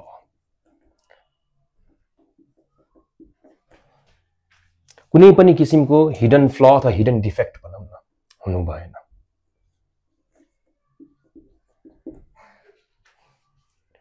free from hidden defect र अर्को सही हदीससँग कन्ट्राडिक्ट हुनु भएन जुन वेल इस्टाब्लिश छ त्यो भन्दा स्ट्रङ्गर छ नो कन्ट्राडिक्सन कुरानसँग इस्टाब्लिश्ड कुरानिक ल र इस्टाब्लिश्ड हदीससँग कुनै पनि प्रकारको कन्ट्राडिक्सन भेटेको हुनुहुन्न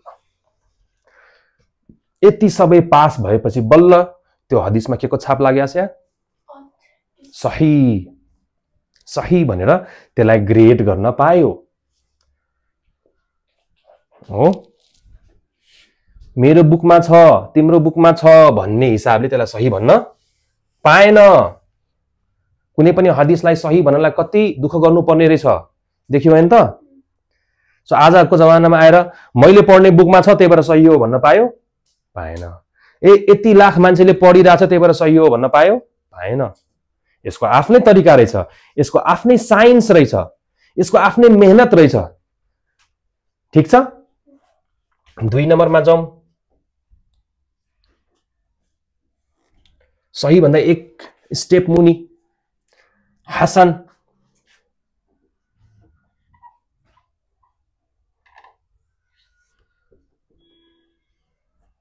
के हो हसनुन भनेको हसन भने के हो रब्बना आतिना फिद दुनिया हसना के हो हसन भनेको रब्बना ओ माय लॉर्ड र ओ आवर लॉर्ड आतिना प्रोवाइड अस फिद दुनिया इन दिस वर्ल्ड हसना के हो हसना भनेको यो वर्ल्डमा के प्रोवाइड गर्न मागिरहेको छु गुड हसन भने के हो यसको अर्थ के हो गुड सही को अर्थ अथेन्टिक भने जस्तै हसन को अर्थ के हो गुड कस्तो हदीसलाई गुड भन्ने यो पनि त्यो क्याटेगोरी अफ हदीस हो जसलाई हामीले एक्सेप्ट गर्न मिल्छ सही जस्तै ढुक्कले एक्सेप्ट गर्न मिल्छ यसमा के मात्रै प्रब्लम छ भन्दा सबै थोक सही जस्तै हो यसको केही पनि फरक छैन तर कुनै एउटा नरेटर को स्लाइटली प्रिसिजनमा प्रब्लम आयो एक्युरेसीमा प्रब्लम आयो स्लाइटली यस्तो होइन कि रिजेक्टै गरिदिने खालको प्रब्लम होइन कि स्लाइटली प्रब्लम आयो यसको डिटेलमा नजाउँ स्लाइट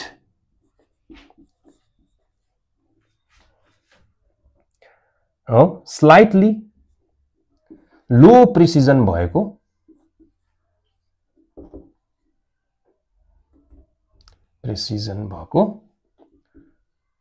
एउटा न्यारेटर भेट्यो हामीले सबैको होइन कि कुनै एउटा चेन भएको कुनै एउटा न्यारेटरमा स्लाइटली लो प्रिसिजन भयो जसको कारणले हामीले रिजेक्ट चाहिँ गर्न मिलेन तर वीक पनि भन्न मिलेन यति कमजोर छैन प्रिसिजन यति लो छैन कि त्यसलाई कमजोर भन्न मिलियोस् र प्रिसिजन यति हाई छैन कि त्यसलाई सही भन्न मिलियोस् त्यस्तो अवस्था भेट्यो भने त्यसलाई हसन भनिन्छ यसमा पनि चेन कम्प्लिट छ सबै नरेटर्सहरु अपराइट छ यो जुन स्ट्रङ प्रिसिजनको मामलामा चाहिँ के भइदियो स्ट्रङ नै छ तर स्लाइटली लो प्रिसिजन भइदियो हिडन डिफेक्ट छैन कन्ट्राडिक्सन छैन त्यस्तो अवस्थामा हामी के भन्छौं हसन सबै सही जस्तै हो मात्र स्ट्रङ प्रिसिजनको मामलामा कुनै एउटा नरेटरमा स्लाइटली लो प्रिसिजन आएको खण्डमा त्यसलाई हामी के भन्न गर्छौं हसन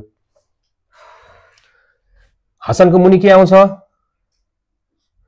यो पनि हसन नै हो हसनको मुनि पनि हसन नै आउँछ तर कसरी हसन भएको हुन चाहिँ हदीस ضعीफ हो वीक हो मानिलियौं आसियाले मलाई आएर एउटा कुरा भन्यो रे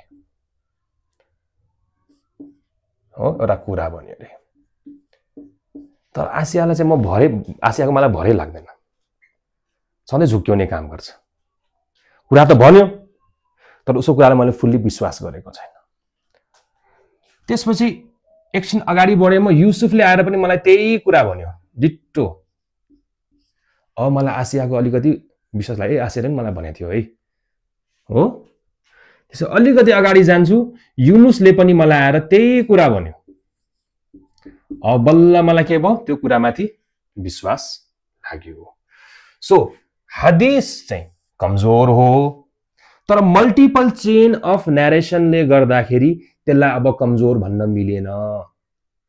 त्यसलाई के भन्नु पर्यो? हसन। सही त भन्न मिलेन। किन सही भन्न मिलेन? किनकि त्यो वीकबाट आएको हदिस हो।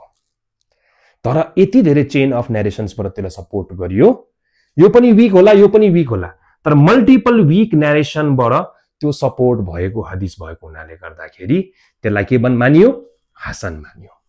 त्यस्तै गरी हदिस त हसन हो, तर मल्टिपल हसन हदिसहरू एउटै हदिस, कतै पनि केही डिफरेन्स छैन त्यो हदिसमा, एउटै न्यारेसन, यो चेनबाट पनि पाएँ मैले, यो चेनबाट पनि पाएँ, यो चेनबाट पनि पाएँ, एउटै न्यारेसन भने त्यो हदिसलाई अब हसन भन्न मिलेन। त्यसलाई के भन्नु पर्यो? सही भन्नु पर्यो। सो हसनबाट चाहिँ सहीमा एस्केलेट हुन पायो, तर वीकबाट चाहिँ कहाँ एस्केलेट हुन पाउँछ? हसनसम्म एस्केलेट हुन पाउँछ।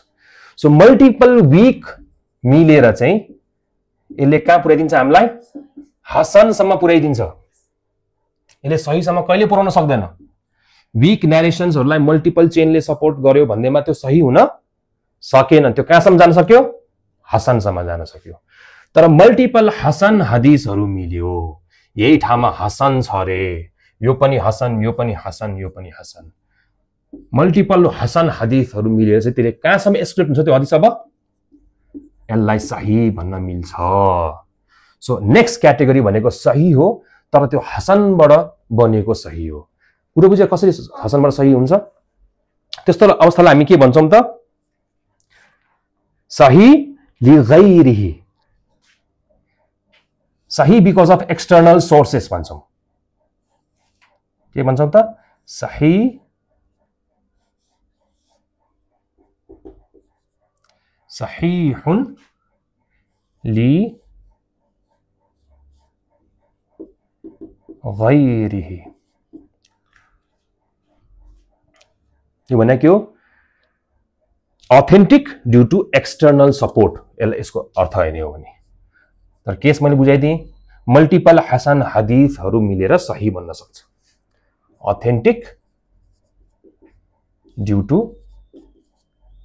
एक्सटर्नल, लिगैरिही भनेको बिकज अफ एक्सटर्नल भन्न खोजेको, एक्सटर्नल सपोर्ट। अब यसको दर्जा के भयो? हसन भन्दा माथि भयो।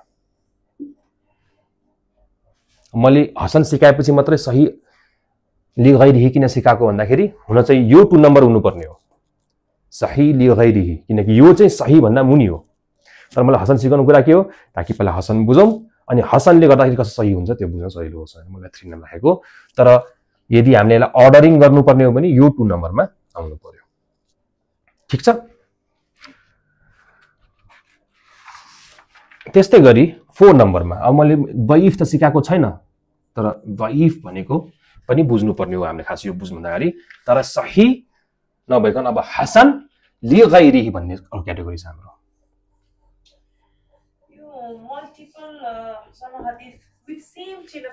No, different chain of narrations but same wordings. हदिसको वर्डिङ एउटै कुरा, हेर त, कुरा चाहिँ एउटै हुनु पर्यो। न्यारेटर्स त यसमा आसियाबाट अनवरले सुन्यो, यसमा युसुफबाट अनवरले सुन्यो, यसमा युनुसबाट अनवरले सुन्यो। चेन अफ न्यारेटर्स फरक छ, तर वर्डिङ्स डिट्टो एउटै छ भने चाहिँ त्यो अब हसनबाट केमा गयो? सहीमा गयो। यो पनि हसन हो, यो पनि हसन हो, यो पनि हसन हो। Chain of narrators ditto same छ, तर ditto chain of narrators completely different छ, तर वर्डिङ्स डिट्टो सेम भेटियो। त्यस्तो अवस्थामा हसनहरू के हुन्छ त? अब एक स्टेप माथि एलिभेट भएर त्यो सहीमा जान्छ।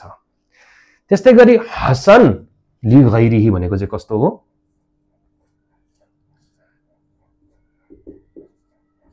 हसन लिगैरिही भनेको चाहिँ हसन त हो, तर सुरुमा के थियो?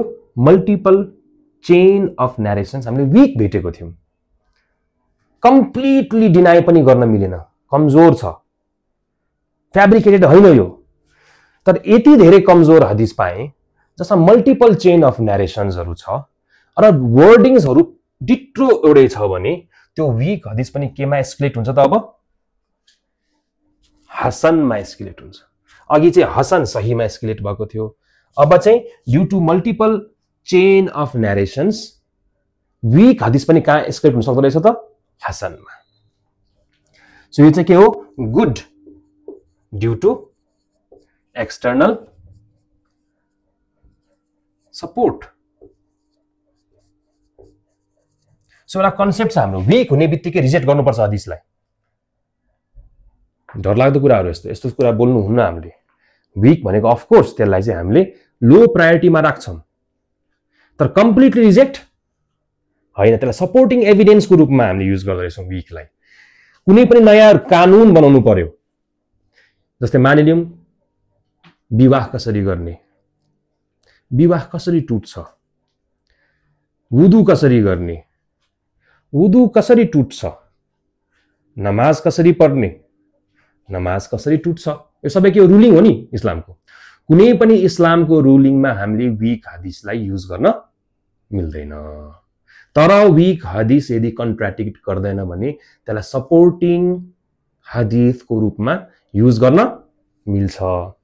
तर वीक हदिसहरू छ, but at the same time यति धेरै चेन अफ नरेशन्स हामीले भेट्यौं जुन सबै वीक छ, तर डिट्टो एउटै कुरा गरिरहेको छ भने due to multiple chain of narrations. अब स्कलर्स यो कसले डिसाइड गर्छ?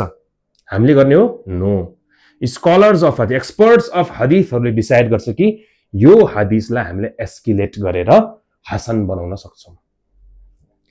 सिरियस कतिको सिरियसली वीक छ त्यो हेर्नु पर्यो नि त।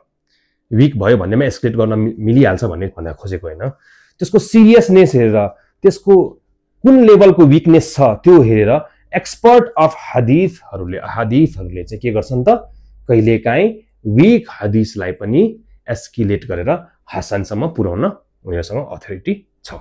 त्यो कोसँग छ अथोरिटी? एक्सपर्ट अफ हदिसहरूसँग छ। तिमी हामीसँग यो अथोरिटी छैन। भोलिको दिनमा मैले बुक पढ्दै जाँदाखेरि 3टा वीक हदिस भेटेँ, 3टैमा एउटै वर्डिङ छ भन्दैमा यो हसन हो भनेर हामीले भन्न मिल्दैन। त्यो गर्ने काम कसले गर्नुहुन्छ? एक्सपर्ट्स अफ हदिसहरूले गर्नुहुन्छ। 4 नम्बर बुझ्यो? हसनुन लिगैरिही, हसन ड्यू टु एक्सटर्नल सपोर्ट। यो 4 भयो। 5 मा जान्छौँ अब हामी। मेटो मेललाई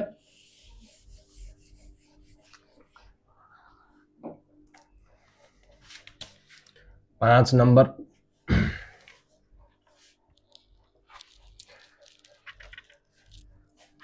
मुनकर।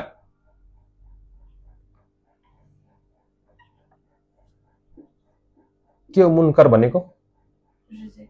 रिजेक्टेड।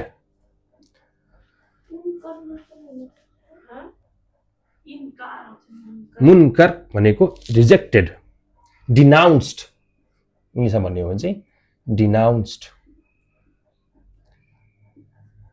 अथवा रिजेक्टेड। कस्तो हदिसलाई हामी मुनकर भन्छौं होला? मुनकर भनेको नि वीक हदिस नै हो फेरि। तर कतिखेर वीक हदिस मुनकर हुन्छ? इन्कार गरियो यसलाई। अघिसम्म वीक थियो तर सर्टेन कारणले गर्दाखेरि यसलाई इन्कार गरियो। वीक नै हो तर यसलाई इन्कार गरियो भन्न खोजेको। अल मुनकर हदिस सुरुमा के हुन्छ? वीक नै हुन्छ। तर के भयो भने त्यसलाई इन्कार गरिन्छ होला? यो त पक्कै पनि इन्कारै गर्नुपर्ने हो। कतिखेर भन्ने होला हामीले?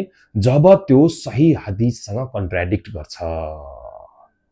जबसम्म कन्ट्राडिक्ट गर्दैन तबसम्म त्यो वीक नै भएर बसिरहन्छ। तर जब त्यसले ठ्याक्कै उल्टो कुरो गर्यो, अब त यो वीक को क्याटेगोरीमा पनि परेन, यसलाई त इन्कारै गर्ने हो भनेर केही सिरियस प्रब्लम नै रहेछ यसमा। कतै न कतै नराम्रोसँग मिस्टेक गर्यो न्यारेटरले, इन्टेन्सनली होइन होला।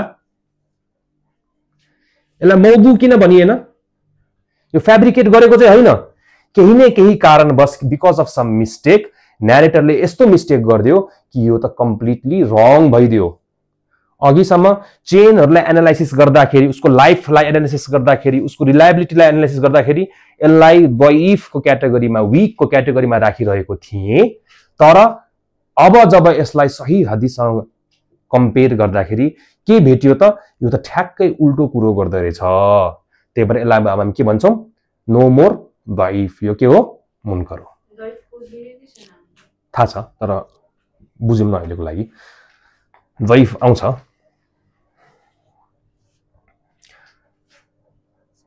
हुन चाहिँ न्यारेटर वीक हो वीक न्यारेसन हो तर उसलाई वीक न्यारेसनले के गर्यो that contradicts with authentic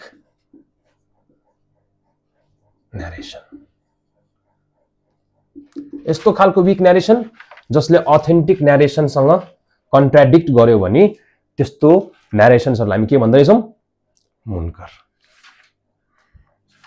कुरो बुझ्यौ ए वीक त हामीले छुटाएछौं खास 3 नम्बरमा हामीलाई वीक सिकाएको थियो मैले ल वीक नै गरौँ तपाईलाई छु है त 6 नम्बरमा वीक गरौँ खास यो सही हसन पछि मैले वीक सिकाउनु पर्ने थियो मैले त्यो मिस गरे वीकमा जाउँ दैफ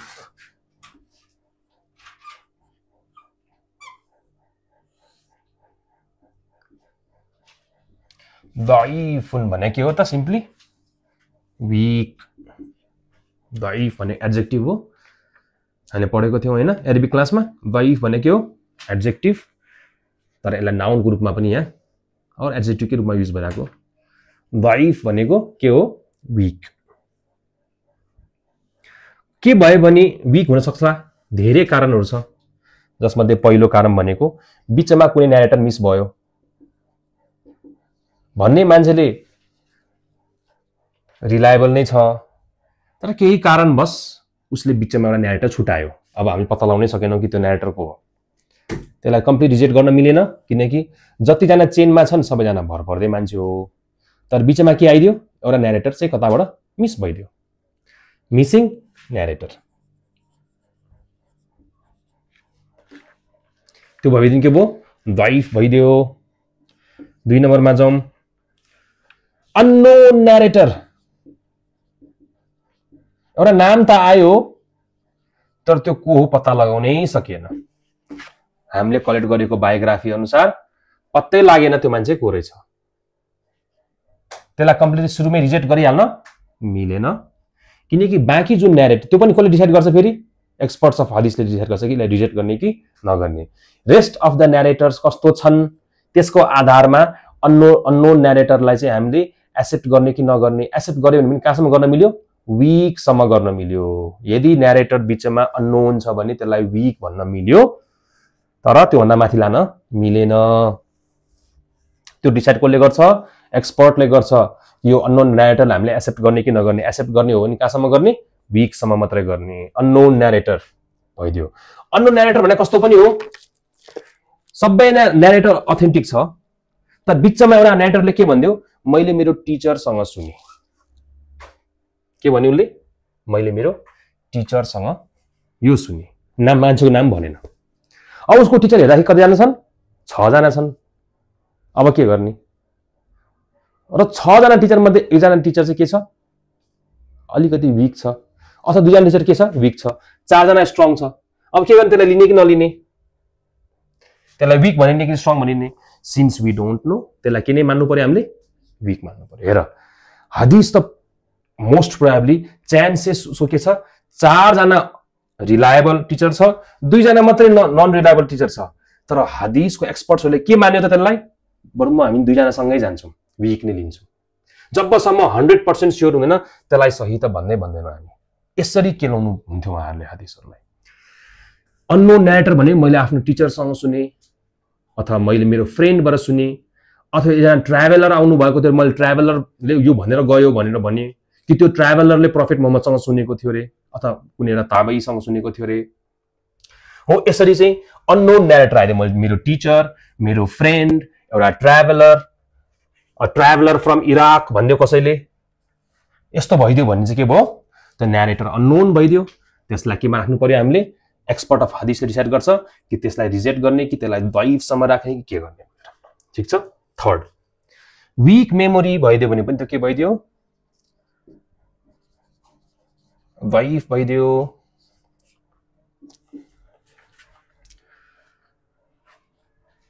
अर्को के छ एक्युजेसन अफ लाइङ भइदियो। मान्छे झुटो चाहिँ हैन, ऊ कद्दाब अल कद्दाब भन्ने चिन्दैन, यो त पक्का ठक्का झुठो मान्छे हो भन्ने साबित भएको छैन।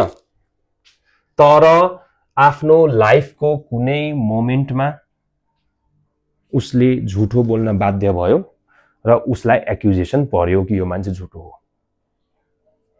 त्यस्तो अवस्थामा स्कलर्सले डिसाइड गर्छ कि यो मान्छेको हदीसलाई वीकको क्याटेगोरीमा राख्ने कि ضعيफ भनेको वीक हो, वीकको क्याटेगोरीमा राख्ने, ضعيफको क्याटेगोरीमा राख्ने कि रिजेक्ट गर्ने भनेर स्कलर्सहरूले डिसाइड गर्छ कि कुन लेभलको एक्युजेसन उसलाई परेको थियो। एक्युजेसन अफ लाइङ त पर्यो, तर कुन लेभलको एक्युजेसन उसमा छ त्यसको आधारमा स्कलरहरूले यसलाई वीकमा राख्ने कि वीक भन्दा अझै मुनि राख्ने भन्ने कुरा डिसाइड गर्छ। अब हामीले वीक बुझिसकेपछि हसनुन लिगैरिही बुझ्यौ।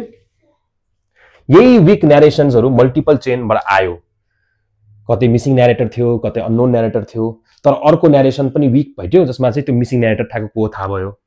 अथवा अर्को न्यारेसन, तीनटा न्यारेसन थियो जुन वीक थियो तर एउटै वर्डिङ थियो, अरु कम्प्लिटली न्यू चेनबाट आयो तर त्यो पनि वीक नै थियो। तर मल्टिपल चेन भएपछि त्यो के भइदियो त हसन लिगैरिही। मुनकर वीक हदीस नै हो तर सही हदीससँग कन्ट्राडिक्ट भएको कारणले गर्दाखेरि अब त्यो ضعيफ रहेन, त्यो के भइदियो कम्प्लिटली इन्कार गरियो, त्यसलाई मुनकर भयो त्यो। अब अलिकति डिफरेन्ट कहिले नसुनेको नामहरु आउँछ है, रेडी भएर बसौं। 7 नम्बर मुअल्लल के छ? मुअल्लल। कसैले गेस गर्न सक्छ मुअल्लल भनेको के हो? डिफेक्टिभ। के हो यो? डिफेक्टिभ।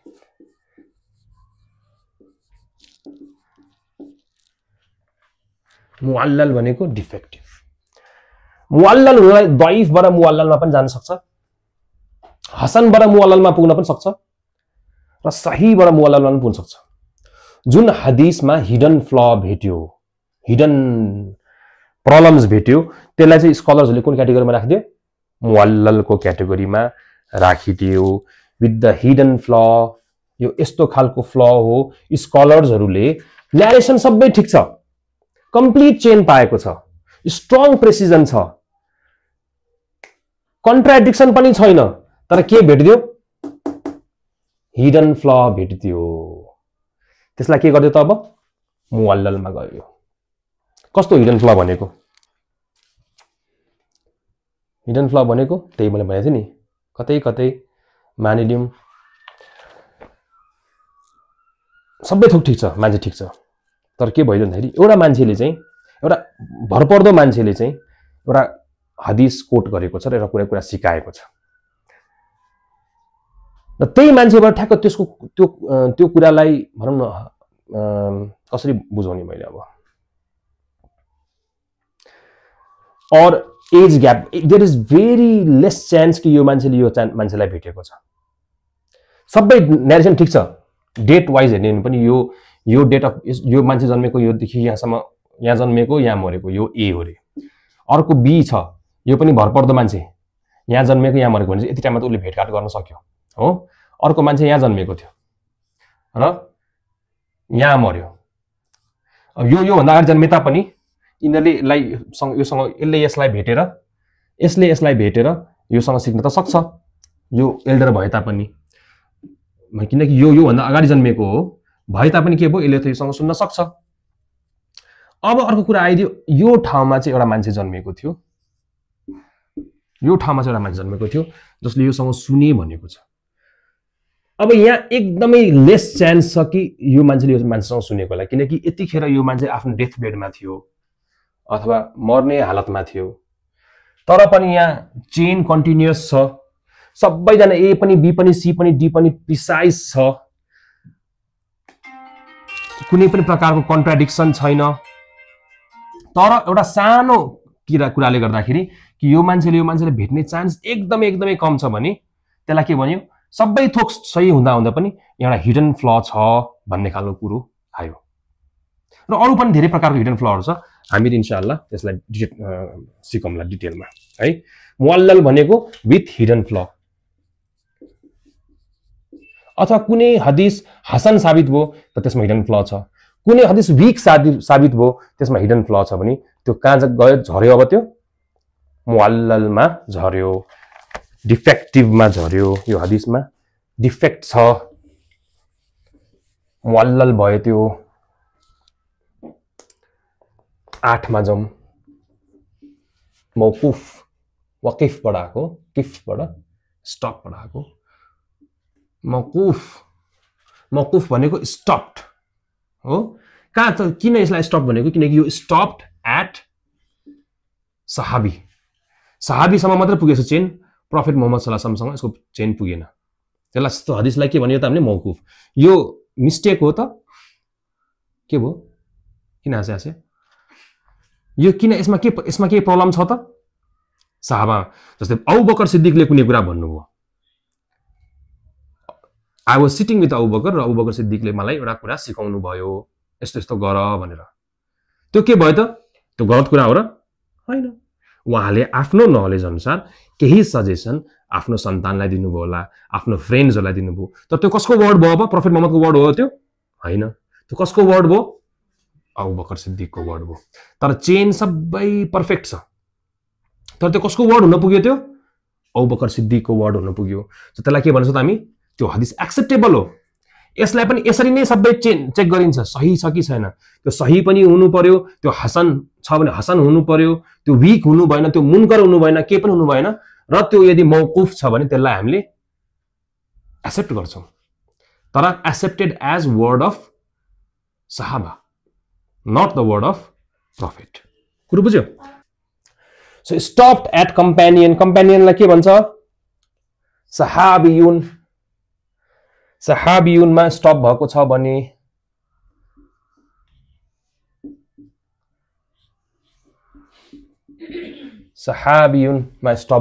त्यो को भयो?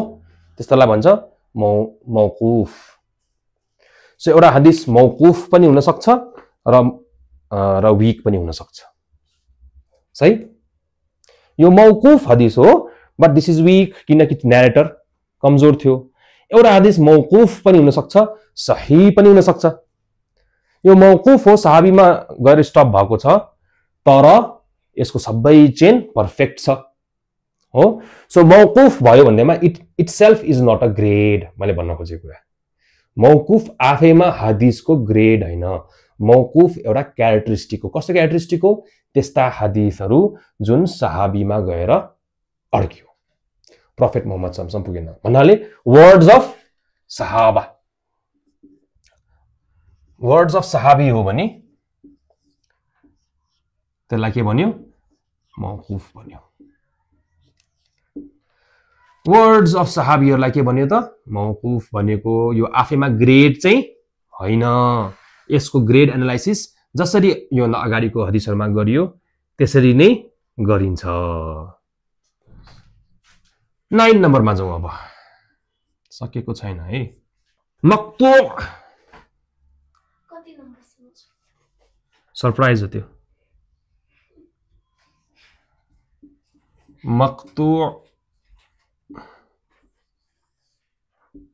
मक्तूउन के होला? मक्तू भनेको आसिया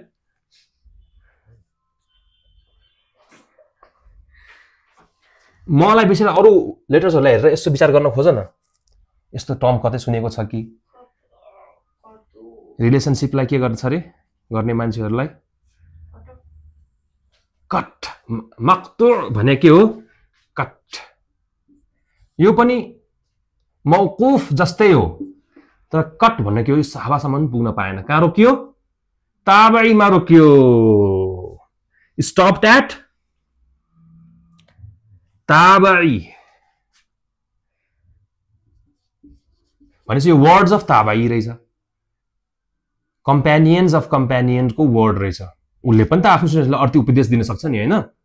कहिले पनि आफ्नो आमा बुवाको मन नदेखाउनु भनेर भनेको थियो रिजनले हसन अल बसरीले भने के भयो त त्यो वर्ड्स अफ ताबाई भयो हो स्टप्ड एट उहाँले भन्नुभएको भनेन मैले इक्जाम्पल मात्र दिएको है स्टप्ड एट ताबाई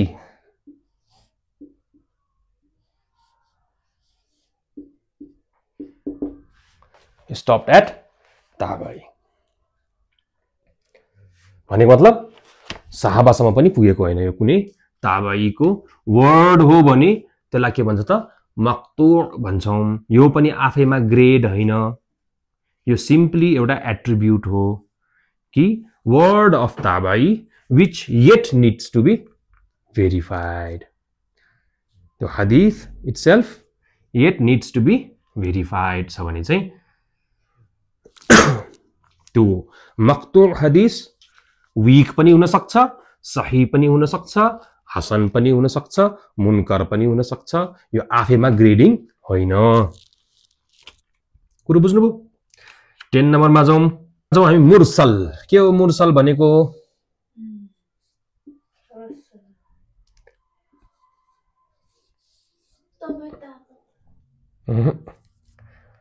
यो भनेको पनि यस्तै नै हो मक्तुअ जस्तै नै हो तर अलिक फरक छ यहाँ अब मुरसल भनेको सेन्ट भने जस्तै हो है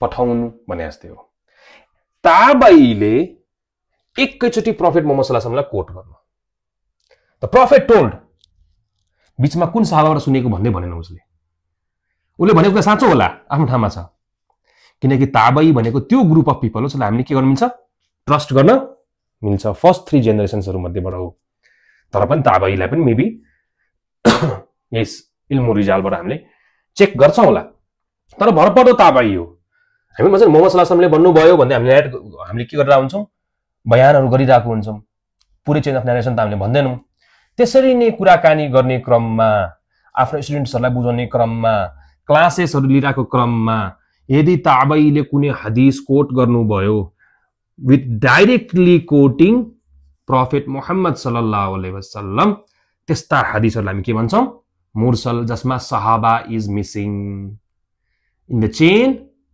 चेन रिचेस चेन मोहम्मद सल्लल्लाहु अलैहि वसल्लम सम्म नै पुग्छ तर बीचमा ताबाई र मोहम्मद सल्लल्लाहु अलैहि वसल्लम को बीचमा सहाबा मिस भइरहेको छ भने त्यस्ता हदीसलाई हामी के भन्छौं मुरसल यसलाई पनि यो पनि आफैमा एउटा ग्रेड नभइकन यसलाई ग्रेडिङको लागि त्यही रुल नै फलो गरिन्छ सहाबा मिसिङ भयो भने हैन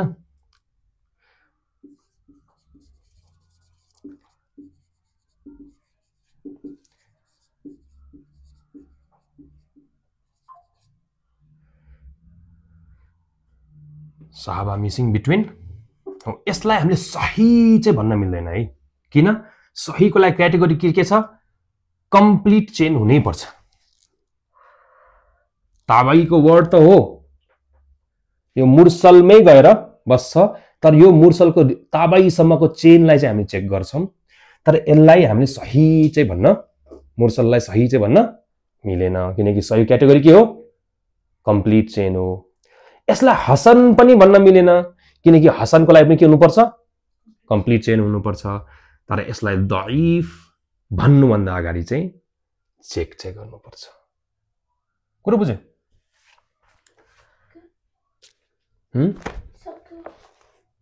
11 नम्बरमा जाउँ अब हामी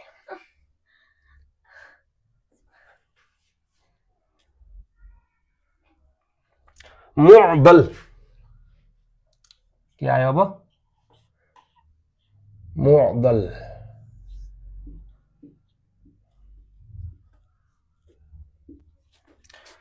मुअदल भनेको चाहिँ के हो भन्दाखेरि चाहिँ प्रब्लमेटिक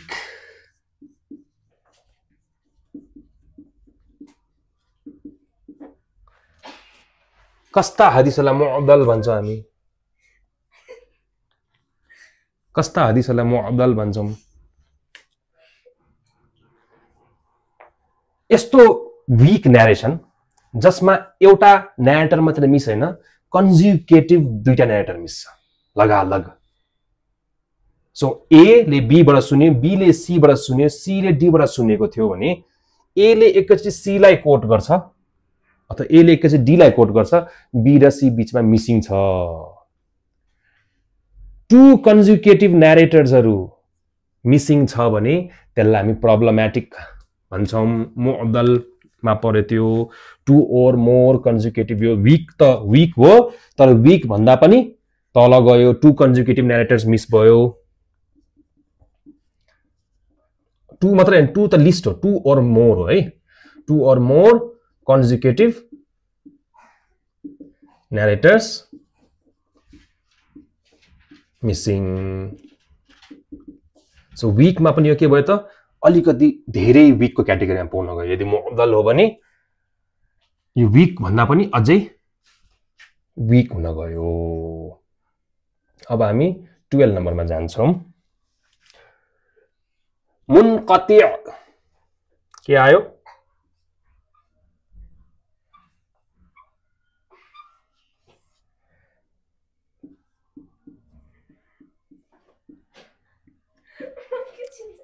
यो एकै दिनमा याद गर्नुपर्ने कुरा हैन आसिया।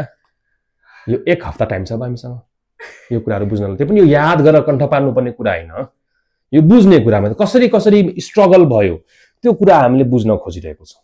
मुनकती भने के हो भन्दाखेरि यस्तै खालको टर्म अघि पनि आएको थियो। मुनकती, मुनकती भनेको broken chain. Broken chain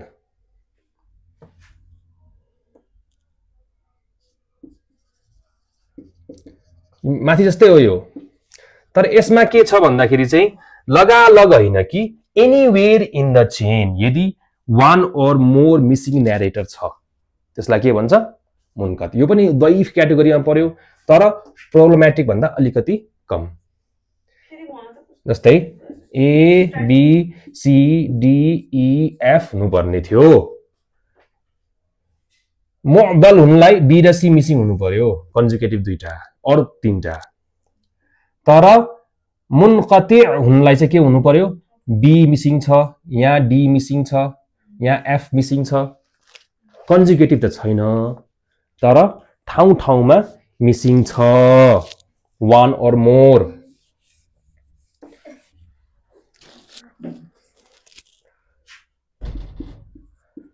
one or more narrators are missing but not necessarily consecutive.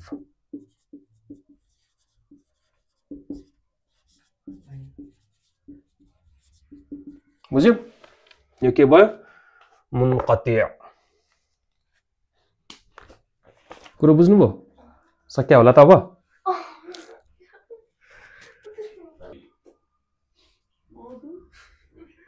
13 number. मौदु नआइसम्म सकिँदै सकिँदैन, त्यति चाहिँ विचार गर्ने है। मुदल्लस के आयो? मुदल्लस के हो? मुदल्लस भनेको यही हो, मुदल्लस एन्डमा रोक्ने त हो नि त हामीले। सही हुन नभनेको सही भने जस्तै हो, छ तस्दिद हुन्छ। मुदल्लस, मुदल्लस भनेको चाहिँ कन्सिल्ड हो। अब जस्तै कस्तो अवस्थामा मुदल्लस भन्ने गरेको छ भन्दाखेरि चाहिँ मानिलिउँ न्यारेटरले जानी जानी आफ्नो टिचरलाई कन्सिल गर्यो। न्यारेटर हाइड्स हिज टिचर और युजेस वेग वर्डिङ। यो स्पेशल ओकेजन हो।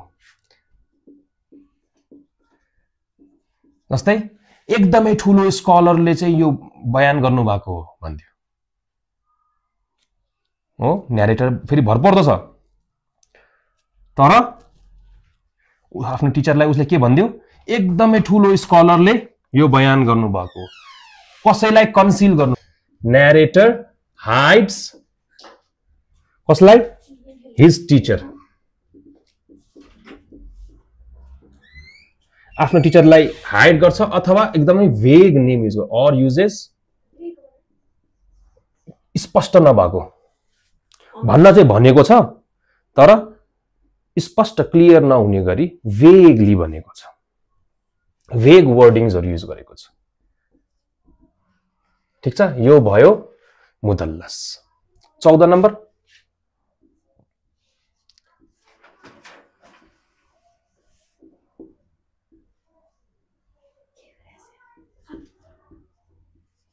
मौदूउन। क्या है मौदूउन? मौदूउन भनेको चाहिँ के हो? यो त सबैभन्दा वर्स्ट ग्रेड अफ हदीस, फैब्रिकेटेड। ठीक छ, एट्रिब्युटेड फल्सली टु द प्रॉफिट। यस्तो हदीसहरु जुन के आइडेन्टिफाई भयो कि यो हदीस चाहिँ मोहम्मद सल्लल्लाहु अलैहि वसल्लमलाई इल्जाम लगाएको हो, यो उहाँको वर्ड हुनै सक्दैन। एट्रिब्युटेड फल्सली टु द प्रॉफिट, यो चाहिँ के भयो? Worst category and most rejected. Worst and the most rejected, सबैमा सबैभन्दा वर्स्ट र सबैभन्दा बढी रिजेक्ट भएको हदीस। यो थियो ग्रेडिङ अफ हदीस। मैले के भनिहालेँ तिमीहरूलाई, यो सबै कण्ठ पार्नु पर्यो, यो मेरो अब्जेक्टिभ होइन।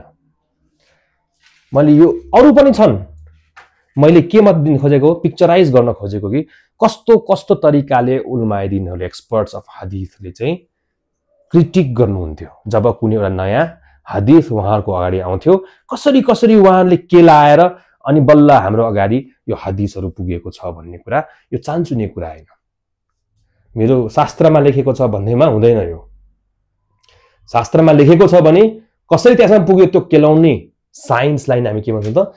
इल्मुल रिजाल। यो थियो 14 वटा ग्रेडिङ जुन सबैभन्दा बढी युज हुन्छ ग्रेड्स अफ अहादीसहरुमा। अब आजको क्लास चाहिँ यही सकौं, तर यसमा म दुईटा होमवर्क दिन चाहन्छु 1 हप्ताको लागि। हजुर हैन, स्टप गर्दै हुन्छ।